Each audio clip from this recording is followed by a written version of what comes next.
আসসালামাইকুম বন্ধুরা, এই বছরের প্রথম গাছ পাকা খেজুর পাইলাম, হাতে পেলাম।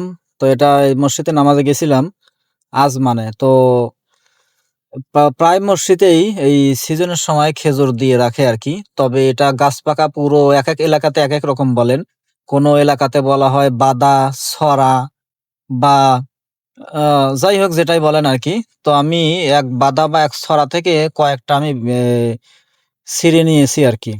এটা সবাইকে খাওয়ানোর জন্য আর কি মসজিদে রেখেছে। এই যে গাছ পাকা খেজুর একদম, এই যে এই বছরের প্রথম। প্রত্যেক বছর অবশ্য বাদা বাদা বা ছড়া ছড়া নিয়ে আসি, কারণ এই যে এই সময়টাতে মূলত গাছ পাকা থাকে এবং এরা তো মূলত খায় না। ওই যারা কাজ করে রাস্তায় তারা মূলত এইগুলি পরিষ্কার করে করে বাইরে ফেলা দেয় বা বিক্রি করে দেয়। তো তখন নিয়ে আসি আর কি।